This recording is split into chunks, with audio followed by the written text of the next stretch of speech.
c'est le temps pour la chronique Place au théâtre, qui est une chronique de critique de théâtre. Bien sûr, c'est avec Daniela Smith-Fernandez. Bonjour, Daniela. Oh, bonjour. Rapproche peut-être ton micro. Ah, OK. Oui, tu peux l'approcher. There you go. Salut, comment ça va? Ça va bien, et toi? Oui, ça va très bien, merci. T'es venue accompagner aujourd'hui. Oui, par Catherine Denissé. Bonjour, Catherine. Allô, comment ça va? Allô, ça va super bien, puis toi? Ça va bien. Good! Ça fait longtemps qu'on t'a eu ici à la radio. Il y a une couple de mois. C'est trop. Invite-moi plus souvent. Faut que je t'invite plus souvent, I know. En plus Je pensais que tu m'aimais plus, Caro. Non! Mais en plus, tu travailles pas loin. Tu pas juste comme au-dessus de nous? Oui, Oh, c'est oui, sympa. au blé. Je remplace à oui. la direction intérimaire pendant 1 an. Marie Bergvenz est absente pendant 1 an. Congé de maternité, surprise. Mais voilà, c'est ça. Alors, peut-être que c'est parce que je m'enfuis du bureau à la fin de la journée. Puis Que je te vois pas. Ouais, exactement. C'est ça. Pas grave. Là, tu restes un peu plus longtemps parce que tu nous joins pour la chronique Place au théâtre. Daniela, présentons la pièce que vous deux, vous êtes allés voir. C'est une pièce du MTC qui est présentée je veux bien le dire, au Tom Hendry Warehouse. Ça s'appelle Holland.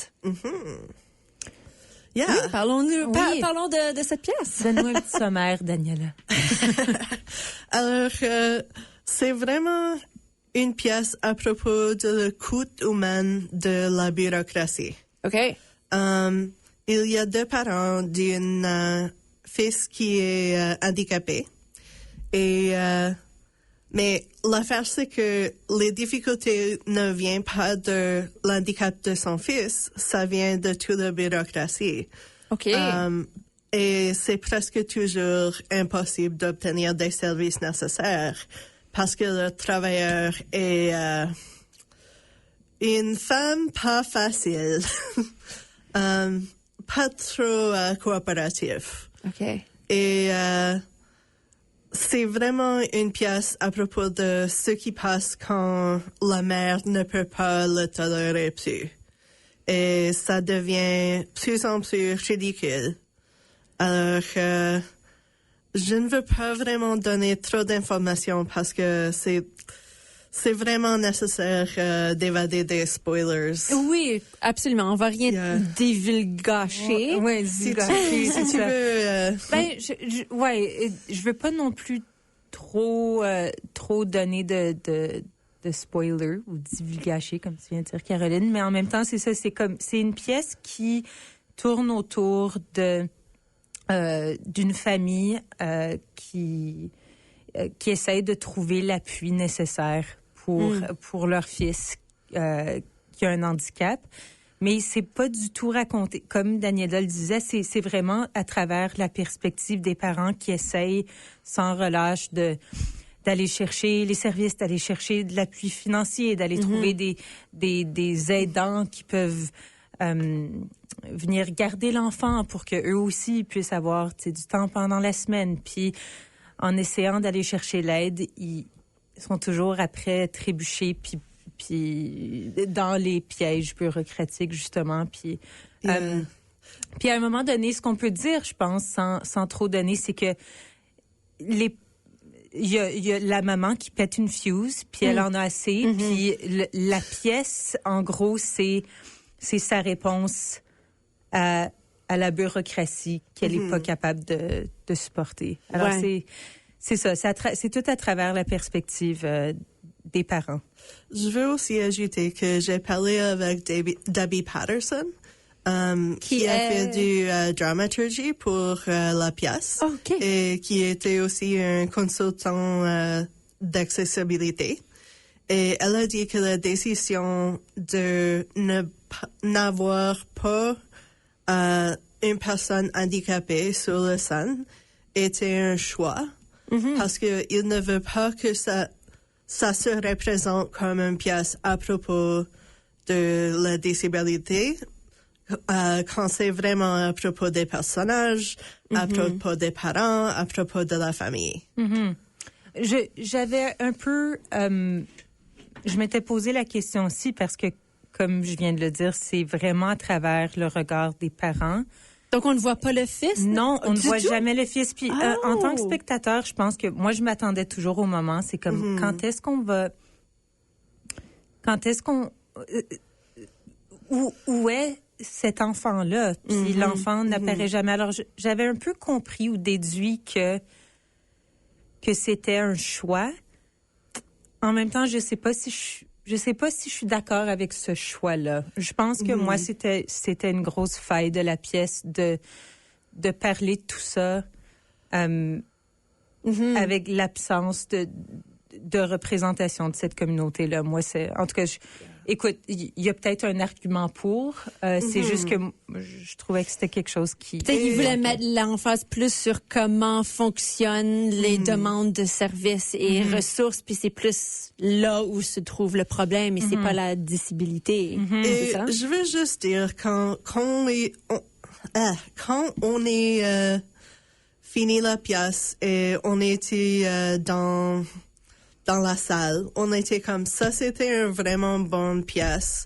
Alors, les critiques sont valides, ils sont importants, mais à la fin, c'était bien écrit, le rythme était fantastique, le mouvement de toutes les pièces dans la scène, très bien fait. Je suis d'accord. Et il y a un sens de le mot en anglais, c'est catharsis, comme un sens de comme, moi, je ne vais jamais avoir l'occasion de frapper ou de faire rien contre quelqu'un qui contrôle la bureaucratie médicale.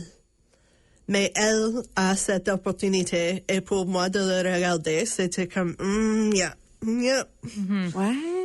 C'était très satisfaisant. Ouais. C'est une critique. Puis, tu sais, je pense qu'on a tendance, des fois, ici, on dit, on n'est pas aux États-Unis, on est au Canada, tu sais, on a un bon système de santé publique. Puis c'est comme, oui, en fait, notre système de santé publique est une des dernières choses qui nous reste dans un pays quand même capitaliste. Mais il faut le protéger. Et puis, il faut le défendre. Et puis, il faut montrer ses failles. Parce que c'est pas un système parfait. Il faut qu'il reste public, mais il est en train de virer à quelque chose de privatisé officieusement. Et puis, je pense que la pièce a été écrite un peu avec cette intention-là pour qu'on dise comme, OK. Lève un petit peu le miroir au système de santé ici. Ça fait. Je crois que pour quelqu'un qui a eu l'occasion d'avoir des problèmes avec la bureaucratie, c'est vraiment un bon spectacle à voir. Tout à fait. Parce que ça te donne un sens de pouvoir qui n'existe jamais dans la vraie vie. Oui. Puis pour être clair, c'est pas le système c'est pas les professionnels de la santé qui sont le problème, c'est la bureaucratie qui entoure le système de santé. Je veux juste être très clair. C'est tout à fait. On aime nos médecins, puis on aime nos infirmières, puis il faut que... Puis les familles ont besoin de leur aide, puis il faut pas créer ces blocages-là. Puis je pense que c'est ça que la pièce veut. Et c'est ça je crois que ça c'était notre critique principale, qu'il a culpabilisé une personne comme le responsable pour toutes les blessures du système. Oui. Et honnêtement, comme il y a une personne,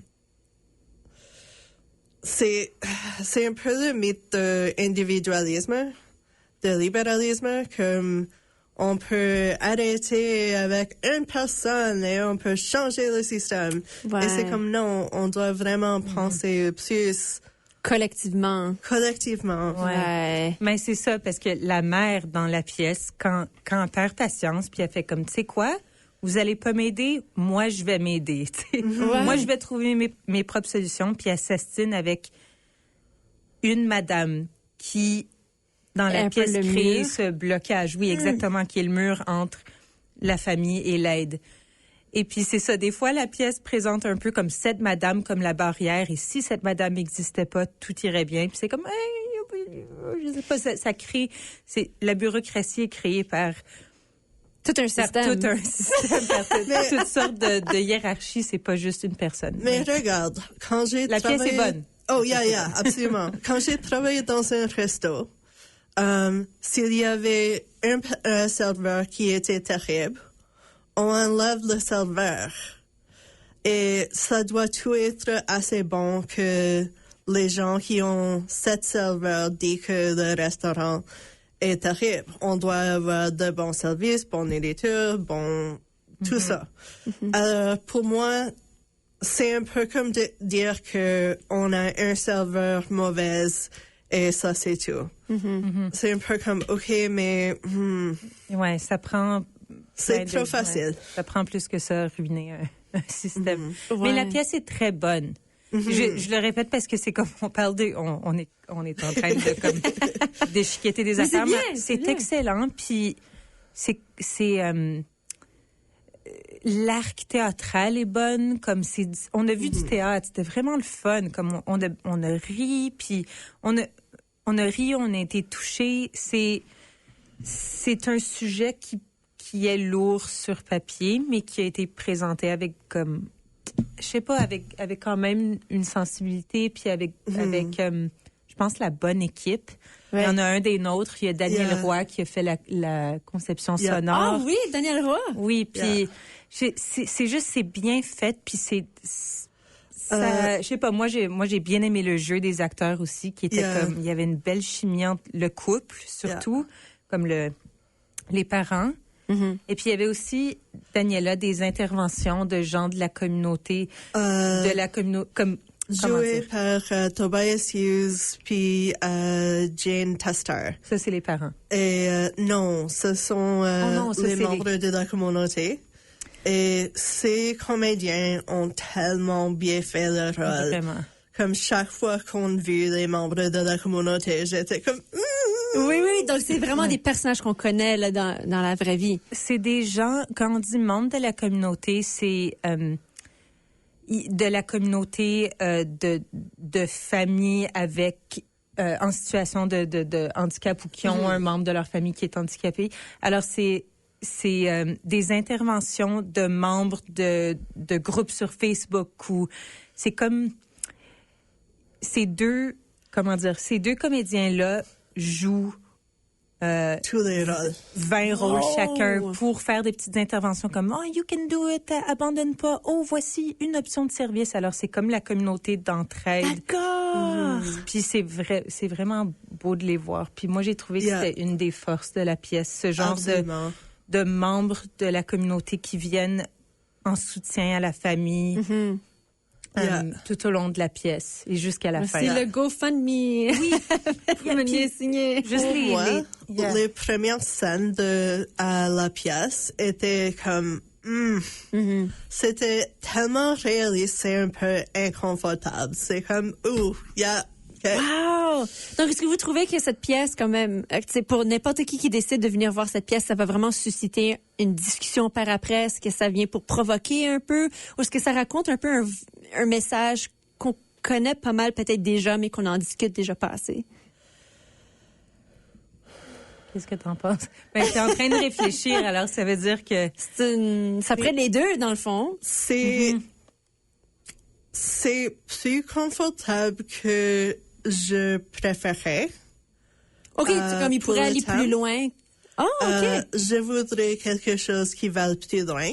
Je trouve qu'il y a beaucoup trop d'individualisme. Et oublie mes politiques, c'est pas juste bon théâtre de faire tuer la responsabilité d'une personne, de deux personnes. Mais je suis excitée pour la pièce qui vient après ça, qui pousse le thème plus loin, qui commence avec ces thèmes et aller à une autre direction. Je pense que c'est une bonne façon de le dire. C'est comme, j'ai hâte à la pièce qui va suivre cette pièce. Parce que je pense que c'est comme, ils ont ouvert une conversation autour de ça. Pas que la conversation n'existait pas, mais ils ont abordé ça dans une pièce de théâtre. Ils l'ont bien fait, mais je pense que peut-être que Daniela et moi, à cause de nos politiques, on fait ils auraient pu nous rendre un peu plus mal à l'aise, puis ils auraient pu mettre la loupe sur vraiment des problèmes, comment dire, sur des problèmes qui n'ont pas été abordés dans la pièce. Puis, mais je pense quand même que la pièce était pleine de bonnes intentions, puis qu'ils ont quand même raconté une bonne histoire. C'est juste que on en veut encore plus, je pense. Puis ça en dit gros sur la pièce pour leur donner crédit comme. OK, continuons d'avoir cette conversation-là. Puis, Et comme j'ai écrit dans mon blog, Curtains Up, je crois que c'est une des meilleures pièces que j'ai vues depuis de commencer le blog. Hey, génial! Yeah. Alors, c'est fort, voilà. Ça me donne quelque chose à penser. J'ai des idées, j'ai des opinions.